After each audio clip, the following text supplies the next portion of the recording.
오늘 본문 내용은 예수님께서 역사적으로 베들레헴이라고 하는 한 작은 마을에 태어나게 된 사실에 대해서 말씀하고 있습니다. 로마 황제 아우구스트는 로마 제국에 속해 있는 모든 지역에 인구 조사를 하게 했습니다. 그 주된 목적은 사람들의 수에 따라서 세금을 걷는 것이 하나의 목적이었습니다. 그러나 하나님께서는 이 인구 조사를 하는 사건을 통해서 하나님의 오랫동안 구약에서 예약했던 베들레헴에서 한 아기가 태어나고 그 아이가 하나님의 구원자의 오신다라고 한 약속을 성취하는 도구로 사용했습니다. 우리가 일반의 역사에 흘러가는 작은 사건이 자기 자신은 모르지만 그것이 간혹은 하나님이 쓰시는 그러한 사건으로 사용하신다는 것입니다.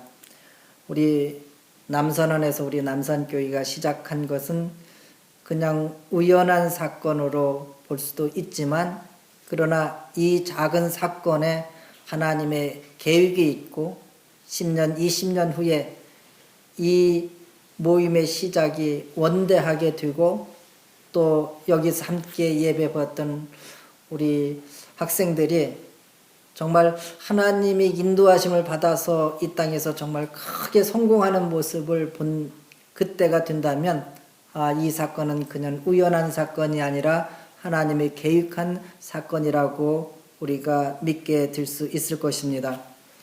요셉은 인구 조사를 할 때 호적을 등록해야 되는데 베들레헴이라는 작은 마을로 가야 했습니다. 왜냐하면 요셉은 다윗 왕족의 후손으로 본적이 베들레헴이었기 때문입니다. 그와 함께 약혼했던 마리아도 역시 다윗 왕조의 후손이었고 또한 그의 어머니 쪽으로는 제사장 가문으로 정말 신앙심이 깊고 또 하나님 앞에서 경건한 삶을 살았던 그러한 사람들이었습니다.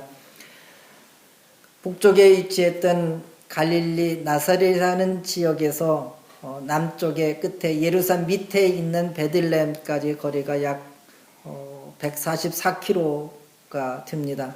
그 길을 오늘 같으면 차로 한 2시간 정도면 갈 수 있는 거리지만 그 당시는 차가 없기 때문에 걸어서 갈 때는 며칠이 걸리고 또 말을 타고 간다 할지라도 임신한 마리아와 함께 가는 그 여행길이 쉬운 길은 아니었을 거라고 생각합니다. 베들레헴은 비록 작은 마을이지만 다윗의 왕권의 뿌리가 있었던 곳으로서 요셉은 베들레헴을 가면서 자기 자신이 왕족의 후손이라고 하는 어떤 자부심도 느꼈을 것입니다. 우리가 생각할 때에 예수님이 그렇게 탄생하는 그 사건은 유대인들에게는 잘 몰랐지만 그러나 저 먼 동쪽에 있는 박사들이 별을 연구하는 아마 천문학자들과 같은 그러한 사람들이 갑자기 특별한 별이 출현한 걸 통해서 이것은 분명히 위대한 왕이 태어난다 라고 하는 그런 확신 속에서 그 별이 움직임을 따라왔을 때에 유대 땅까지 도착했습니다. 그것은 유대 땅에 유대인의 왕으로 태어난 왕자가 있을 거라는 그런 확신을 가지고 헤롯 왕에게 찾아갔습니다. 우리가 먼 동방에서부터 이렇게 유대인의 왕으로 태어난 왕을 경배하고 축하하기 위해서 찾아왔습니다 라고 했는데 문제는 궁궐 안에 왕자가 태어난 일이 없다라는 것입니다.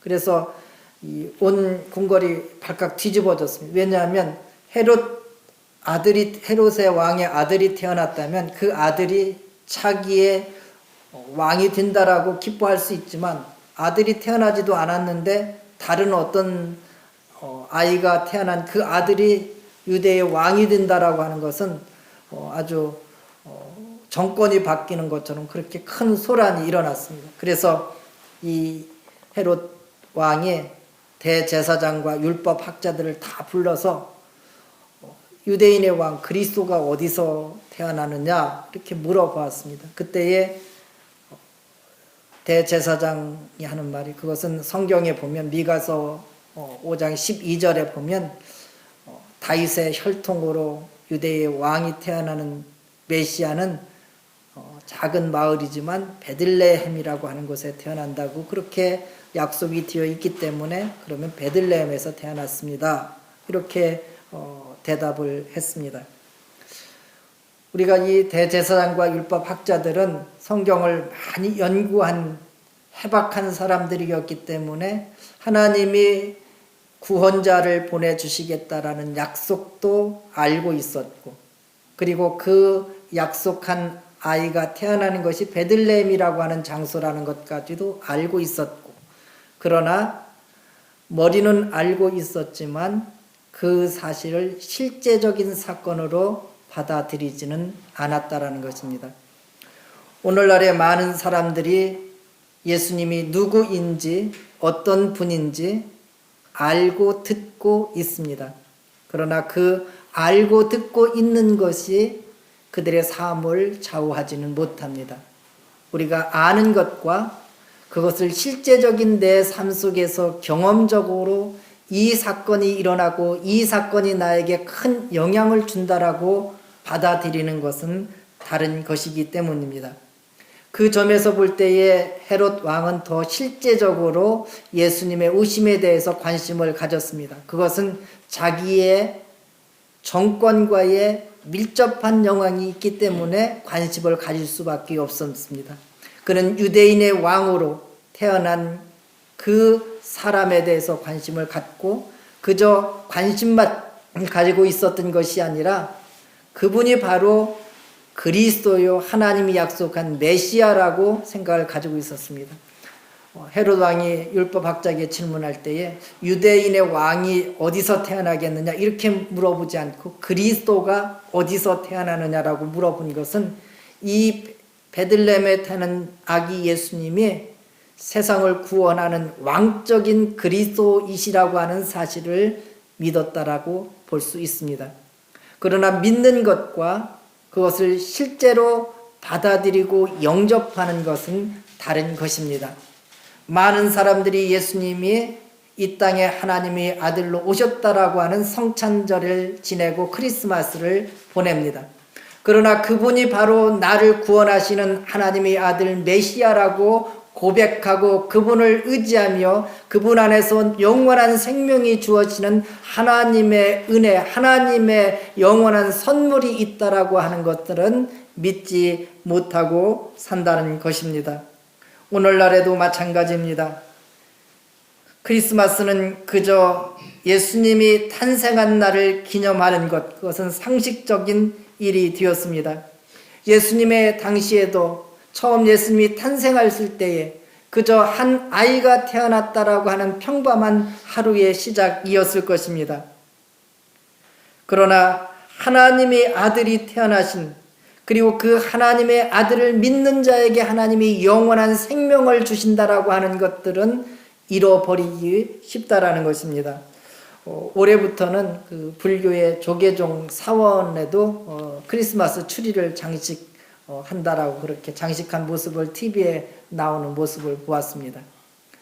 크리스마스 추리를 장식하는 것, 그것은 예수님이 탄생한 날을 기념하는 그런 의식을 함께 하겠다라고 하는 그런 좋은 의미가 들어 있을 것입니다. 그러나 절에 예수님을 기념하고 추리를 세워놓고 크리스마스 추리를 세워놓는다라는 것이 예수 그리스도가 하나님의 아들이고 그분 안에 생명이 있고 그분을 믿는 자에게만 하나님의 영원한 나라에 들어간다라고 하는 것을 고백하는 것과는 다른 것입니다. 우리가 한 나라의 대통령이 새롭게 선출되어도 그를 지지하는 사람들은 아주 축하하기 위해서 추운 겨울날에도 몇 시간을 기다리고 그가 나오는 것을 기다리고 있는 그런 모습을 뉴스를 통해서 보았습니다. 옛날에 한 나라의 황제의 아들, 그것도 첫 아들이 태어난다는 것은 그 아들이 그 나라의 다음 황제가 된다는 의미가 들어있기 때문에 그 황태자가 태어났다는 소식이 온 궁궐에 알려지면 온 시내와 그리고 온 나라의 모든 사람에게 황태자가 태어났다는 소식이 전해져. 그것이 기쁜 소식입니다. 우리가 일명 예수님이 우리를 위해서 죽으시고 우리를 통해서 예수 그리스도의 십자가를 통해서 하나님의 죄용삼을 받는 이 복음이라고 하는 내용의 그 복음이라는 단어가 바로 기쁜 소식입니다. 이 기쁜 소식이라고 하는 것들이 바로 유앙겔리온, 한 나라의 왕자가 태어난 것도 기쁜 소식이지만 하나님의 아들 예수 그리스도가 이 땅에 태어났다라고 하는 이 소식이 울려지는 것, 바로 이것이 기쁜 소식이었고, 이 기쁜 소식이 맨 처음 전해졌던 자들이 부자나 궁궐에 있는 사람들이 아닌 바로 천하고 보잘것없는 목자들이었다라고 하는 것은 하나님의 은혜가 가장 낮은 자에게부터 임한다는 것들을 우리에게 보여줍니다. 크리스마스는 예수님이 이 땅에 오신 날인 것만이 아니라 바로 예수 그리스도가 우리의 구주라고 하는 것을 고백하는 날이기도 합니다. 요셉은 마리아와 호적을 하기 위해서 이제 베들레헴에 갔는데 그 베들레헴에는 인산인해를 이루어서 방을 구할 수가 없었습니다. 그래서 방 하나하나를 찾아다녔지만 여관에 방을 찾을 수 없기 때문에 이제 해산날이 가까운 마리아가 해산하기 위한 적절한 장소마다도 찾을 수 없어서 여관의 한 모퉁이에서 말들이 잠을 자고 있는 마국간에 태어날 수밖에 없었습니다. 그리고 강보에 쌓아서 그 아이를 둘 데가 없어서 말이나 소들이 그렇게 음식을 먹는 그런 구유에 말 구유에 그저 이렇게 누일 수밖에 없는 그런 상황이었습니다. 이 땅에 천지 만물을 주셨던 하나님의 아들이 이 땅에 올 때에 그저 작은 곳 하나 누울 곳이 없어서 말보다 더 천한 낮고 낮은 곳에 오게 되신 것, 그것이 크리스마스의 시작입니다. 우리가 예수님이 이 땅에 오셨다라고 하는 것들은 우리의 이성으로 이해할 수도 없고 설명할 수도 없습니다. 이 세상에서의 많은 종교들은 인간이 하나님이 될 수 있다라고 하는 가능성을 가지고 제시하고 있습니다. 그러나 기독교만은 인간이 하나님이 되는 것이 아니라 하나님이 인간이 되셨다라고 하는 선포에서부터 우리가 하나님이 가까이 갈 수 있는 길을 열어놓고 있다는 것입니다. 하나님이 인간이 되었다는 것을 어떻게 우리가 받아들일 수 있습니까?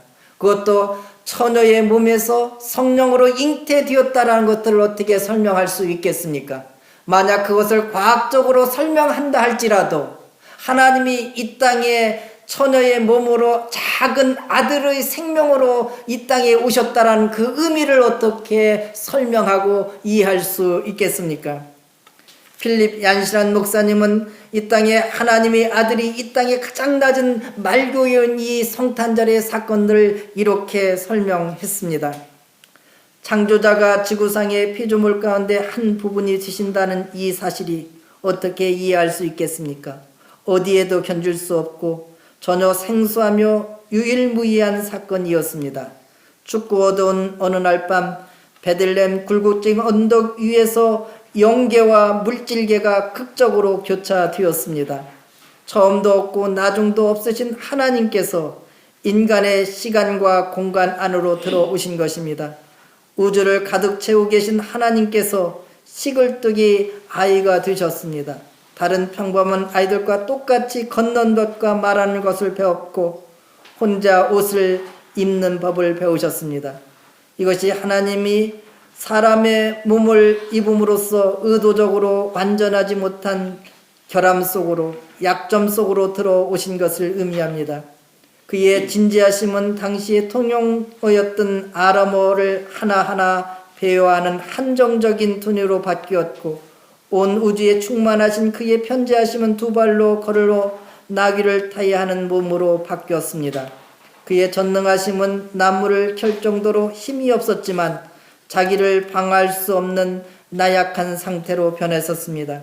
한눈으로 온 우주의 별들을 바라보시던 그분이 나사렛의 좁은 오솔길과 유대 광야의 바위돌과 예루살렘의 복잡한 거리를 쳐다보셨습니다. 물질을 만드시고 그 하나님의 물질의 형태를 취하셨습니다. 화가가 자신이 그린 그림의 한 점이 되듯이 극작가가 자신이 쓴 연극 대본의 한 등장인물이 되듯이 말입니다. 하나님의 아들이 오신 것은 어떻게 보면 기적입니다. 그러나 그 기적 속에 평범한 것들이 들어있다라는 것입니다. 예수님께서 하나님의 아들을 올 때에 천군 천사와 함께 엄청난 모습으로 나타나신 것이 아니라 우리와 같이 작은 아이로서 이 땅에 태어나셨다라는 것, 이것이 바로 기적입니다. 예수님이 태어나는 그날 밤, 그리고 그 시간도 그저 평범한 하루이었습니다. 예수님께서는 평범하게 태어나셨고 평범하게 죽으셨습니다. 그러나 그의 삶은 결코 평범하지 않았습니다. 그의 삶은 절름발이를 일으키시고 죽은 자를 일으키시고 그리고 말 못한 데에 입을 열게 하시고 가난한 자에게 복음을 전하시며 하나님의 능력을 나타내는 하나님의 모습을 보여주셨습니다. 그러나 그가 오실 때는 평범하셨고 그가 죽으실 때도 평범하셨습니다. 십자가에 죽으실 때에 그는 인간으로서의 피를 흘리시고 죽으셨고 그리고 거기에는 아무 기적도 없었습니다.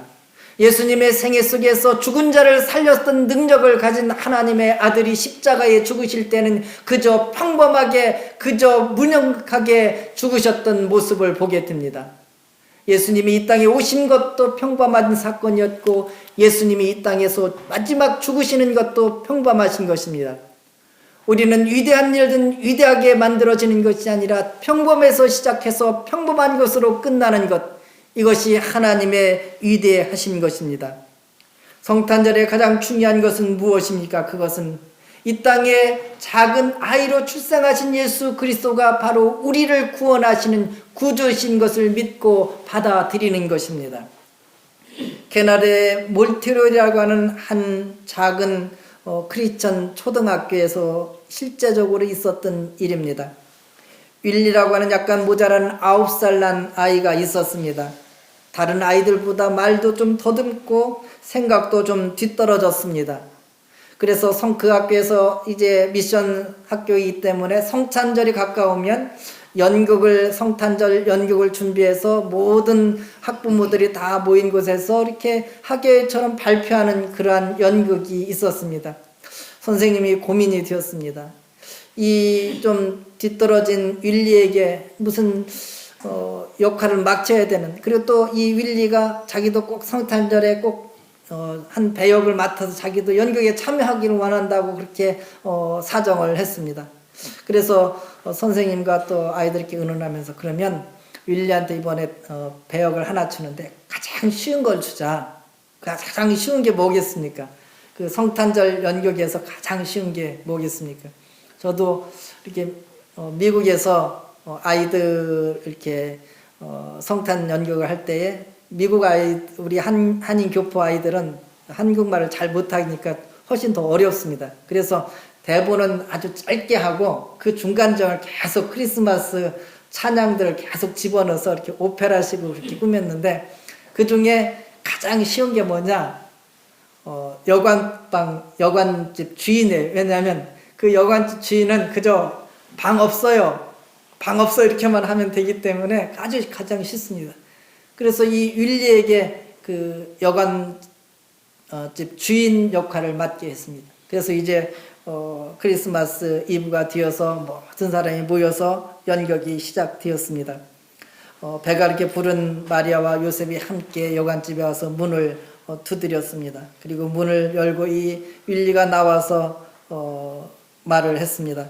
요셉이 빈방 하나만 좀 있습니까? 라고 하니까 방 없어요. 이렇게 자신 있게 이야기했습니다. 그래서 긴장했던 사람들이 됐구나 라고 이렇게 생각을 했습니다. 그래서 다시 요셉이 말합니다. 큰일 났네요. 제 아내가 이제 곧 아기를 낳을 것 같은데 어떻게 하면 방 하나만 좀 줄 수 없습니까? 그때도 일리가 방 없어요. 이렇게 이야기를 했습니다. 요셉이 다시 사정을 합니다. 이 추운 날에 어디를 갈 수도 없고 어떻게 하죠? 아이가 곧 태어날 것 같은데 참 부탁하면 꼭 방 하나만 주십시오. 그때에 이 윌리가 방 없어요 이렇게 해야 되는 그 말을 못하고 눈물을 쭉 흘리면서 그럼 내 방이라도 쓰세요 하고 들어오세요 이렇게 얘기를 해버렸어요. 그 말에 그냥 갑자기 이 연극을 보던 사람이 방 없어요 해야 되는데 들으세요 해보니까 이게 연극이 다 엉망이 되어버렸어요. 그런데도 아무도 윌리를 원망하지 않았습니다. 거기에 있던 사람들에게 감동이 되었습니다.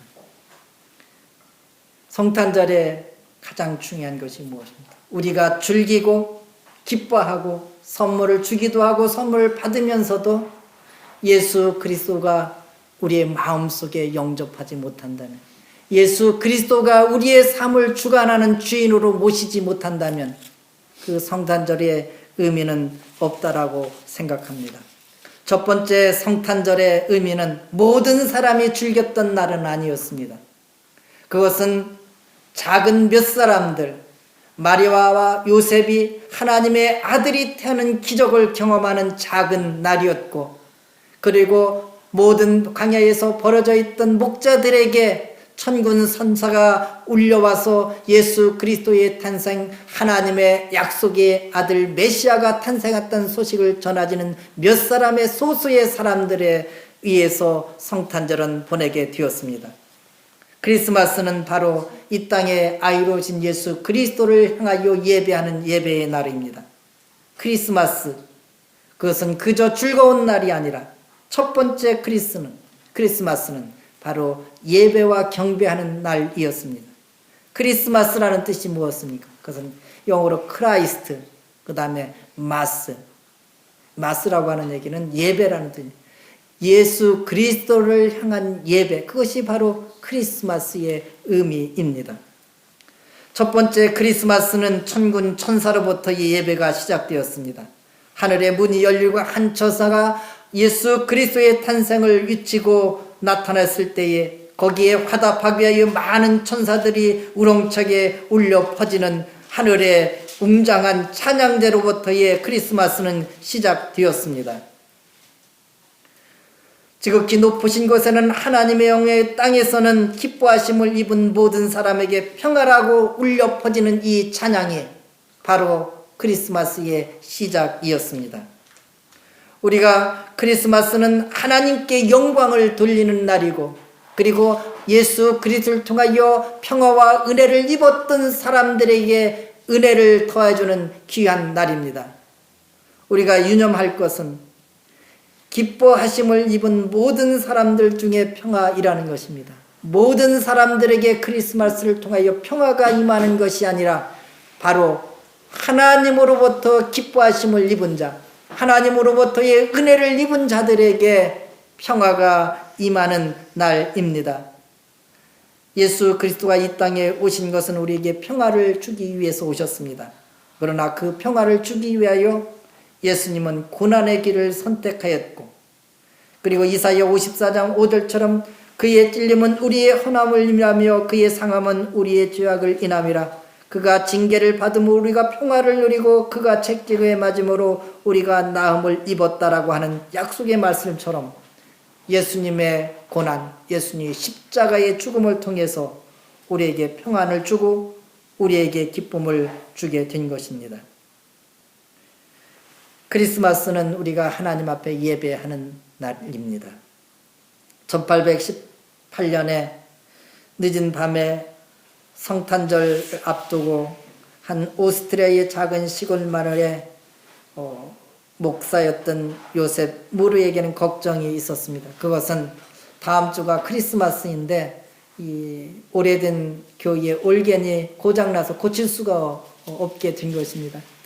그래서 어떻게 하면 이번 크리스마스를 어떻게 보내야 되나 걱정을 하고 있는데 깊은 밤에 정적한 가운데에서 그가 가슴속에 뭉클하게 올라오는 그런 마음이 있었습니다. 그래서 그것을 이렇게 적었습니다. 적고 나서 그것을 올겐 반주자에게 가서 내가 이 감동을 받았는데 이것을 조금 곡을 좀 써달라 이렇게 해서 만들어낸 것이 바로 우리가 가장 잘 부르는 크리스마스 고요한 밤 거룩한 밤이라는 것이 그 찬송이 나오게 된 배경입니다. 그래서 올겐이었기 때문에 첫 번째에 기타를 치면서 그렇게 첫 번째 불러졌던 찬송이 바로 이 고요한 밤 거룩한 밤입니다. 우리가 하나님 앞에 예배하고 하나님 앞에 찬양할 때에 그것이 곧 예배입니다. 우리가 하나님 앞에 예배하는 것은 우리의 삶의 모든 것들을 드리는 것이지만 우리가 가지고 있는 것들을 다 드리는 거지만 그러나 우리에게 할 수 있는 것을 가지고 드리는 것입니다. 웅장한 소리를 내는 오르겐이 없다면 우리에게 은은하게 들려오는 작은 기타로도 우리는 하나님을 찬양하고 예배할 수 있습니다. 우리가 동방 박사와 같이 황금 보화와 모양과 유학과 같은 그런 큰 가치 있는 것들이 없다 할지라도 우리의 가지고 있는 작은 마음을 하나님 앞에 드리고 어린 예수께 드린다면 그것이 예배이고 그것이 하나님께 드리는 찬양일 것입니다. 올 한 해 우리가 크리스마스의 주간을 보낼 때에 다시 한번 예수님의 은혜를 기억하며 그리고 감사하며 찬양하며 기뻐하는 그러한 성탄의 주일이 되기를 주님의 이름으로 축원합니다.